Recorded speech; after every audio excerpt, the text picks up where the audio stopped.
పనికి మాలిన మిత్రులు అనే చందమామ కథ చెప్పుకుందాం. ఒక దేశంలో ఒక ధనికుడుండేవాడు. ఆయనకు ఒక్కడే కొడుకు.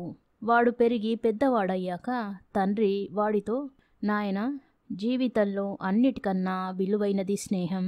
డబ్బు సంపాదించవచ్చు, కీర్తి సంపాదించవచ్చు, కానీ స్నేహితులను సంపాదించడం చాలా కష్టం. అందుచేత నువ్వు ఎలాగైనా మంచి స్నేహితులను సంపాదించు అని సలహా ఇచ్చాడు. అది మొదలు కొడుకు స్నేహితులను పోగు చేయసాగాడు. త్వరలోనే వాడి చుట్టూ అనేక మంది యువకులు చేరారు. వారందరూ వాడితో ఎంతో స్నేహంగా ఉంటూ తమకున్నదంతా త్యాగం చేయడానికి సిద్ధంగా ఉన్నట్టు కనబడ్డారు. కొద్ది కాలం గడిచాక తండ్రి కొడుకును పిలిచి, నాయనా, నీకు స్నేహితులెవరైనా దొరికారా అని అడిగాడు. దొరికారు నాన్న, చాలామంది దొరికారు అన్నాడు కొడుకు. తండ్రి ఆశ్చర్యంతో, వాళ్ళంతా నిజమైన స్నేహితులేనా అని అడిగాడు. కొడుకు కొంచెం ఆలోచించి, వాళ్ళలో నిజమైన స్నేహితులు కనీసం 10 మంది ఉంటారు అన్నాడు. నేను ఇన్నేళ్లు బతికాను గాని నాకున్నదల్లా 1.5 స్నేహితులే. ఇంత కొద్ది కాలంలోనే నువ్వు 10 మంది నిజమైన స్నేహితులను సంపాదించావంటే నాకు నమ్మశౌక్యం కాకుండా ఉంది అన్నాడు తండ్రి అనుమానంగా. కొడుకు తన స్నేహితులను వెనక వేసుకువచ్చి వాళ్ళు తన కోసం ప్రాణాలైనా ఇచ్చేస్తారని తండ్రితో వాదించాడు. ఆ సంగతి సులువుగానే రుజువు చెయ్యవచ్చు అన్నాడు తండ్రి. నువ్వు మాత్రం నేను చెప్పినట్టు చెయ్యి. ఒక పందిని చంపి గోతంలో వేసి భుజాన పెట్టుకుని రహస్యంగా ఒక్కొక్క స్నేహితుడి దగ్గరికే వెళ్ళు. నువ్వు కోపావేశంలో ఒక మనిషిని చంపినట్టు వారితో చెప్పు. ఈ సంగతి తెలిస్తే నీకు ఉరిశిక్ష తప్పదని, నీకు సహాయం చేసిన వారిని కూడా కొరత వేసే అవకాశముందని అను. ఆ తరువాత నిన్ను కాపాడడానికి సహాయపడమని అడుగు. ఏం జరిగేది చూస్తాం అన్నాడు. కొడుకు అలాగే చేశాడు. అతను ఒక చచ్చిన పందిని గోతాన్లో పెట్టి భుజాన వేసుకుని ఒక్కొక్క స్నేహితుడి దగ్గరికే వెళ్ళి తండ్రి చెప్పిన ప్రకారం అన్నాడు. ఒక్కరూ అతనికి సహాయం చెయ్యలేదు. ఈ పరిస్థితిలో నేను నీకేమీ సహాయం చెయ్యగలను? కొంపదీసి ఈ శవంతో మా ఇంటికి వచ్చిన సంగతి మాత్రం ఎక్కడా బయట పెట్టకు. నిన్ను రక్షించలేకపోగా నేను కూడా ఇందులో చిక్కుకోవలసి వస్తుంది అన్నాడొక స్నేహితుడు. నీకోసం కొరత పడడానికి నేను సిద్ధంగానే ఉన్నాను, కానీ అందువల్ల నీకేమీ ప్రయోజనం ఉండదు అన్నాడు మరొక స్నేహితుడు. నీకీ ప్రమాదం రావడం నాకెంతో విచారంగా ఉంది. నిన్ను ఈ జీవితంలో ఎన్నడూ మర్చిపోను అన్నాడు ఇంకొక స్నేహితుడు. నిన్ను అధికారులు ఉరితీశాక నీ శవాన్ని ఊరేగించి నీ ఉత్తర క్రియలు మహావైభవంగా జరిపిస్తాం అన్నాడు వేరొక స్నేహితుడు. చేసేది లేక కొడుకు విచారంగా తండ్రి వద్దకు తిరిగి వచ్చి తన స్నేహితులు అన్న మాటలన్నీ చెప్పేశాడు. అంతా విని తండ్రి తల ఆడించి, నేను మొదటనే అనుకున్నాను, నాకు జీవితంలో 1.5 స్నేహితులున్నారని చెప్పాను. జ్ఞాపకమున్నదా? వారు నీకు ఏ విధంగా సహాయపడతారో అది కూడా ఇప్పుడే పరీక్షించి చూద్దామన్నాడు. తండ్రి సలహా ప్రకారం కొడుకు గోతాన్ని భుజాన వేసుకుని తన తండ్రికి గల అర్ధ స్నేహితుడి వద్దకు వెళ్ళి తన స్నేహితులతో చెప్పినట్టే చెప్పాడు. ఆ స్నేహితుడు అంతా విని, నేను నిన్నెరుగను, కానీ నీ తండ్రి నాకు స్నేహితుడు. ఆయన కోసం నీకు సహాయపడతాను అన్నాడు. తరువాత ఆయన పంది ఉన్న గోతాన్ని రహస్యంగా రాత్రిపూట పెరట్లో పాతేసి, ఇక నీకేమీ భయం ఉండదు, నిశ్చింతగా తిరుగు అన్నాడు. ఈ సంగతి కొడుకు ద్వారా తెలుసుకుని తండ్రి ఆ ఊరి తలారికి తన నౌకరు ద్వారా ఒక వార్త పంపాడు. ఆ నౌకరు తలారి వద్దకు వెళ్ళి, అయ్యా, మా యజమాని గారి కొడుకు ఒక మనిషిని చంపి గోతాన్లో పెట్టి ఫలాని వారి ఇంటికి పట్టుకుపోయాడు. ఆ పెద్ద మనిషి ఆ గోతాన్ని తమ పెరట్లో పాతేయించి మా యజమాని కొడుకును కాపాడాడు అని చెప్పాడు. వెంటనే తలారి భటులను పంపి పెరడు తవ్వించగా గోతాన్ దొరికింది. ధనికుడి అర్ధ స్నేహితుడు తలారితో, అయ్యా, ఈ కుర్రవాడు మా ఇంటికి ఒకసారి వచ్చి తాను ఫలానా అని నాతో చెప్పిన మాట నిజమే. అంతకు పూర్వం గాని ఆ తరువాత గాని నేను కుర్రవాణ్ణి చూడనేలేదు. నాకు తెలియకుండా అతనే నా పెరట్లో ఈ గోతాన్ని పాతి ఉంటాడు. నాకీ సంగతి ఏమీ తెలీదు అన్నాడు. ఈ లోపుగా ధనికుడు కొడుకు తన తండ్రికి గల రెండో స్నేహితుడి వద్దకు వెళ్ళి, అయ్యా, నేను తొందరపడి ఒక మనిషిని హత్య చేశాను. మా తండ్రి స్నేహితుడొకాయన శవం గల గోతాన్ని తన పెరట్లో పాతిపెట్టి నన్ను కాపాడాడు. కానీ ఈ సంగతి ఎలాగో బయటపడింది. నాకు ఉరిశిక్ష తప్పేటట్టు లేదు. ఏ విధంగానైనా నాకు సహాయపడగలరా అని అడిగాడు. ఈ మాట వింటూనే ధనికుడి స్నేహితుడు బయలుదేరి తలారి వద్దకు వెళ్ళి, అయ్యా, ఫలాని కుర్రవాడి మీద హత్యా నేరం మోపినట్టు విన్నాను. అది నిజంగా అతను చేసిన హత్య కాదు. హంతకుడు నా కొడుకే. ఒకరు చేసిన హత్యకు ఇంకొకరు ఉరిపడడం భావ్యం కాదు. అందుచేత ఇష్టం లేకపోయినా నిజం చెప్పవలసి వచ్చింది. నిర్దోషి అయిన ఆ కుర్రవాణ్ణి వదిలిపెట్టి దోషి అయిన నా కొడుకును ఉరి తీయించండి అన్నాడు. ఈ మాట తెలియగానే ధనికుడు తన కొడుకుతో, చూశావురా, నిజమైన స్నేహితుడు ఎలా ఆదుకుంటాడో. ప్రతి వాళ్ళు స్నేహితులని నమ్మకు అంటూ బయలుదేరాడు.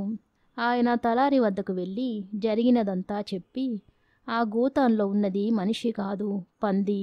కావాలంటే గోతాం విప్పి చూడండి అన్నాడు. తలారి వెంటనే గోతాం విప్పి చూసి చాలా ఆశ్చర్యపోయాడు. కథ సమాప్తం. తీపి మిఠాయి అనే మరో కథ చెప్పుకుందాం. సిఖి తన బ్యాగ్ని సోఫాపైకి విసిరి వంటగదిలోకి వెళ్ళి కేక పెట్టింది. అమ్మా, నాకు చచ్చేంత ఆకలిగా ఉంది అన్నది. వెళ్ళి కాళ్ళు చేతులు కడుక్కొని దుస్తులు మార్చుకొనిరా అన్నది అమ్మ నవ్వుతూ. సిఖి వంటగదికి వెళ్ళి చైనా జాడీలోంచి తీపి మిఠాయి అందుకోవడానికి ప్రయత్నించింది. కానీ అమ్మ సిఖిని వెనక్కు లాగి స్నానాల గదిలోకి నెట్టింది. ముందు కాళ్ళు కడుక్కునిరా అంటూ ఆమె తల మీద మొట్టింది.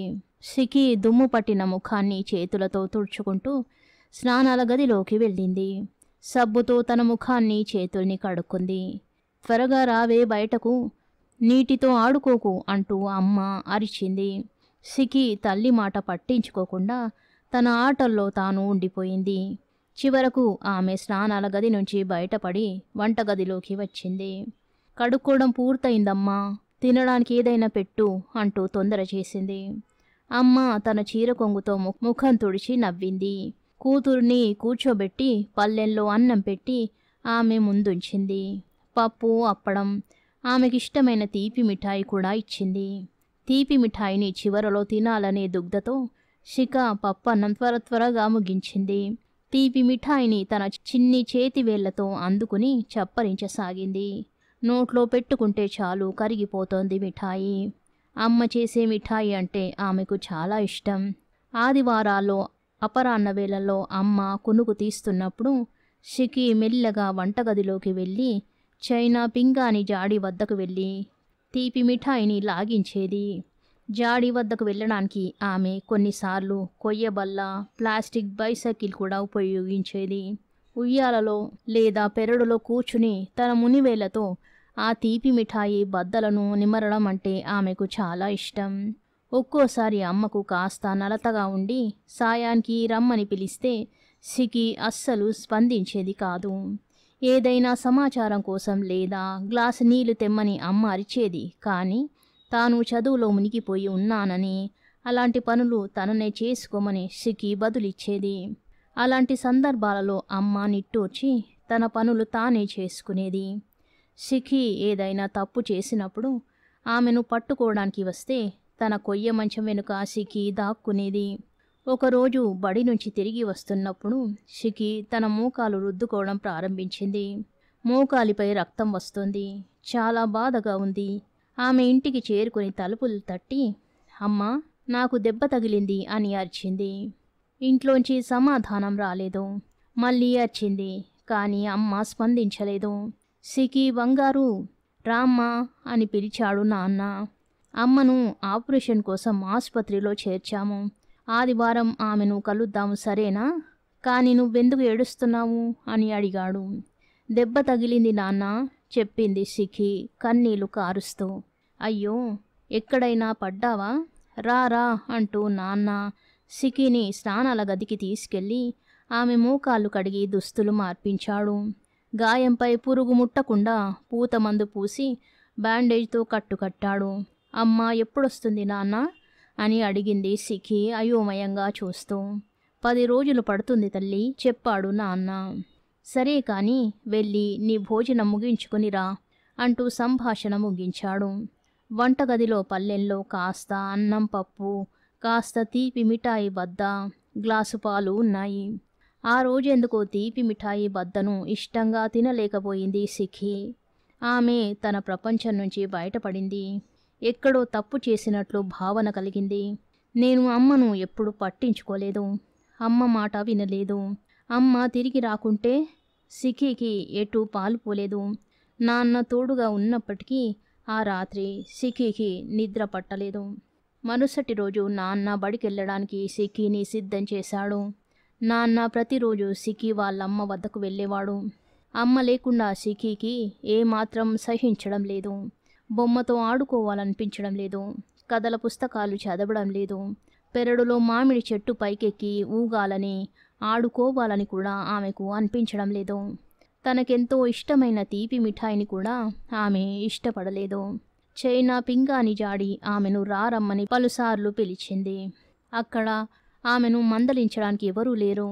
మిఠాయిని తీసుకుంటుండగా చూడడానికి అమ్మ కూడా లేదు. కానీ జాడి మూత తెరవలేకపోయింది సిఖి.